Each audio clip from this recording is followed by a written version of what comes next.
अखिल भूमंडलीय सर्व शिरोमणि मुनि समाज के संस्थापक आदि मुनीश्वर योगेश्वर सद्गुरुदेव शिव मुनि महाराज की जय। उपस्थित मुनि वृंद, साधु सज्जन वृंद, संत वृंद, साधक वृंद, आध्यात्म ज्ञान के जिज्ञासुओं और प्रेमियों, सभी श्रोता वृंद, आप सबको मेरा कोटिशः नमन, सप्रेम जय जीव। तो आध्यात्मिक चर्चा चल रही है और हम लोग सद्गुरुदेव शिव मुनि महाराज रचित आत्मबल मनोबल और इच्छा शक्ति ग्रंथ पर चर्चा कर रहे हैं। अध्याय 13 पर चर्चा चल रही है, स्वावलंबन, और उसी के अंतर्गत अतः स्वावलंबी बनो कल चर्चा हुई। आज हम लोग चर्चा करेंगे ईश्वर को मानने से आत्मविश्वास नष्ट हो जाता है ना। उसी के अंदर लिखे हैं गुरुदेव, अतः स्वावलंबी बनो। तो कुछ पैराग्राफ बाकी है, उसी पर आज हम लोग चर्चा करेंगे, है ना। ईश्वर को मानने से आत्मविश्वास नष्ट हो जाता है।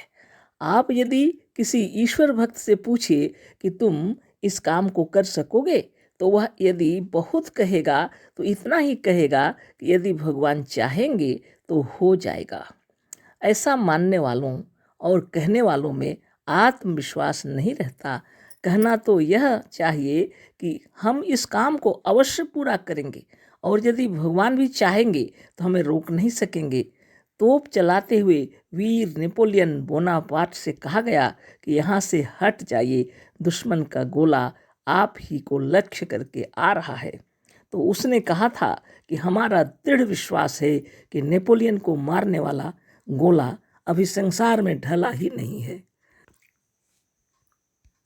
यही आत्मविश्वास उसकी विजय का कारण हुआ। शिवाजी ने भी जहाँ कहीं विजय प्राप्त की थी, आत्मविश्वास के कारण प्राप्त की थी। पढ़ लेते हैं आगे भी, है ना।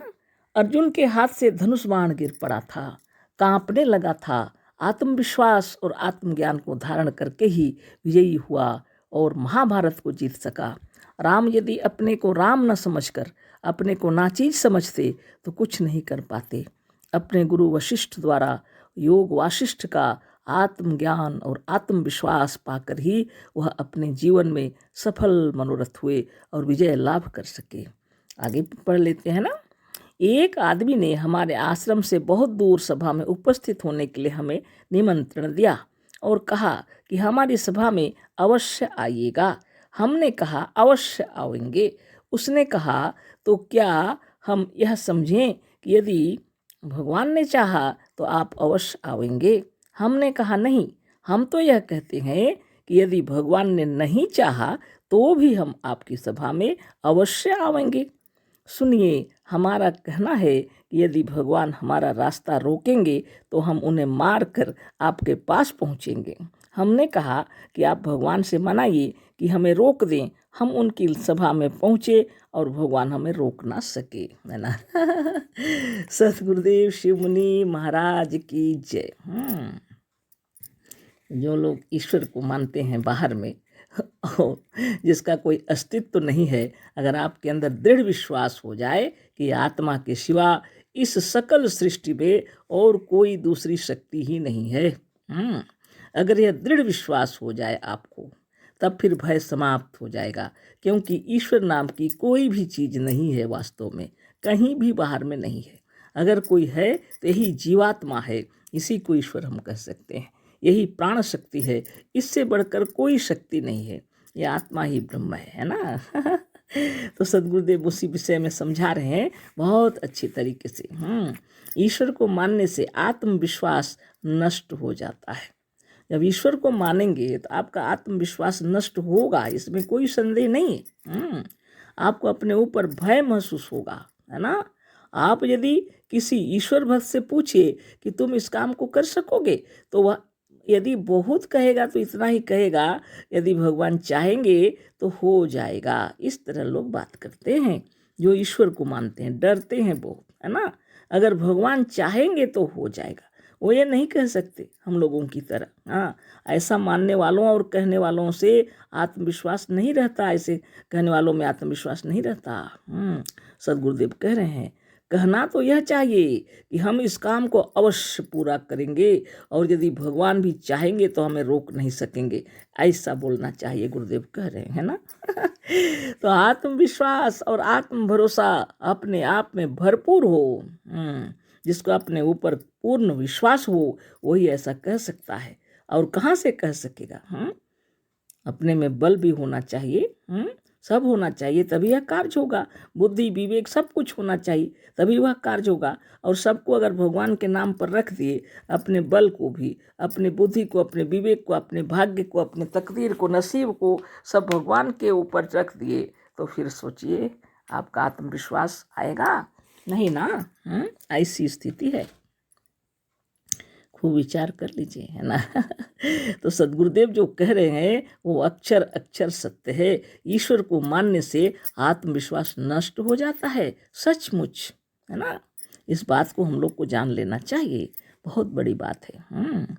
अब उदाहरण दे रहे हैं गुरुदेव, है ना, कि क्या हुआ है। देखिए, तोप चलाते हुए वीर नेपोलियन बोनापार्ट से कहा गया कि आप यहाँ से हट जाइए, दुश्मन का गोला आप ही को लक्ष्य करके आ रहा है। तो उसने कहा था कि हमारा दृढ़ विश्वास है कि नेपोलियन को मारने वाला गोला अभी संसार में ढला ही नहीं है। बताइए, इतना विश्वास। यही आत्मविश्वास उसकी विजय का कारण हुआ। शिवाजी ने भी जहाँ कहीं विजय प्राप्त की थी, आत्मविश्वास के कारण प्राप्त की थी। इससे सुंदर उदाहरण दिए हैं गुरुदेव। और आज तक जगत में जितने कार्य हो रहे हैं और जहाँ जहाँ सफलता प्राप्त हो रही है, उसमें सब आत्मविश्वास के कारण सफलता हो रही है। अपने आप में अगर विश्वास ही ना हो, कोई कार्य सफल नहीं होगा, है ना। इसको ठीक से सदगुरुदेव समझा रहे हैं। उदाहरण फिर दे रहे हैं। अर्जुन के हाथ से धनुष बाण गिर पड़ा था, कांपने लगा था। सभी को मालूम है महाभारत की कथा, है ना। अर्जुन के हाथ से धनुष बाण गिर पड़ा था, कांपने लगा था। आत्मविश्वास और आत्मज्ञान को धारण करके ही विजयी हुआ, और उसको आत्मविश्वास और आत्मज्ञान दिए भगवान कृष्ण, है ना। और महाभारत जीत सका। अगर उसमें आत्मविश्वास नहीं होता, आत्मज्ञान नहीं धारण करते, तो आत्मविश्वास कहाँ से उत्पन्न होता और महाभारत विजयी होते? नहीं होते। राम यदि अपने को राम ना समझकर अपने को नाचीज समझते तो कुछ नहीं कर पाते। राम भी अपने को राम समझते थे, क्योंकि गुरु वशिष्ठ ने उन्हें बताया था वो स्वयं ब्रह्म है ना। अपने गुरु वशिष्ठ द्वारा योग वाशिष्ठ का या आत्मज्ञान और आत्मविश्वास पाकर ही वो अपने जीवन में सफल मनोरथ हुए और विजय लाभ कर सके। सब जगह गुरु की महिमा महान है ना। अगर अर्जुन के हाथ से धनुष बाण गिर पड़ा तो भगवान कृष्ण उसको आत्मविश्वास और आत्मज्ञान भर दिए उसके अंदर।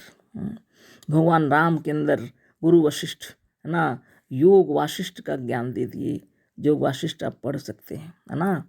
सभी आत्मा ही ब्रह्म है, इसको जान लेने पर और स्वयं को जब जान गए हम राम हैं, स्वयं साक्षात ब्रह्म है, तब वो युद्ध में विजयी हुए भगवान राम भी, है ना, अर्जुन भी, है ना। इस तरह की बात है। आगे देखिए, एक बार की घटना बता रहे हैं गुरुदेव, है ना।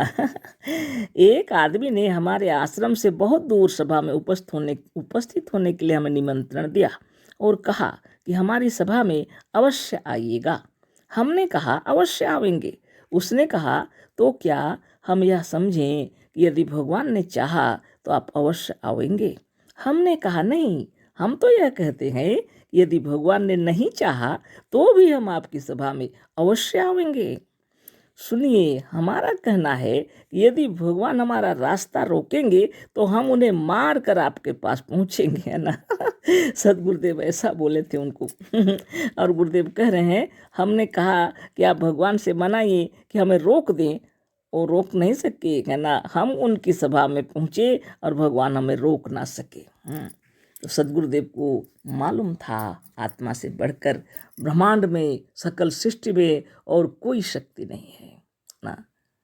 ईश्वर नाम की चीज़ नहीं रोक सकती। हाँ, भगवान ईश्वर को समझ करके अगर आप सोच रहे हैं बाहर में, तब तो गड़बड़ है निश्चित रूप से। हम मनुष्य आत्मा आपस में लड़ाई झगड़ा दंगा फसाद करते हैं, तो जो वीर होते हैं वो लोग दूसरे को परास्त कर देते हैं, है ना। ये सब साधारण बात नहीं है, ये तो होगा अवश्य ही, है ना।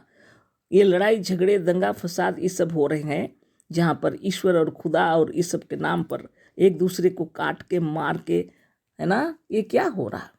ईश्वर नाम की कोई चीज़ अगर सचमुच में होती तो ये दंगा फसाद कभी नहीं होता, है ना।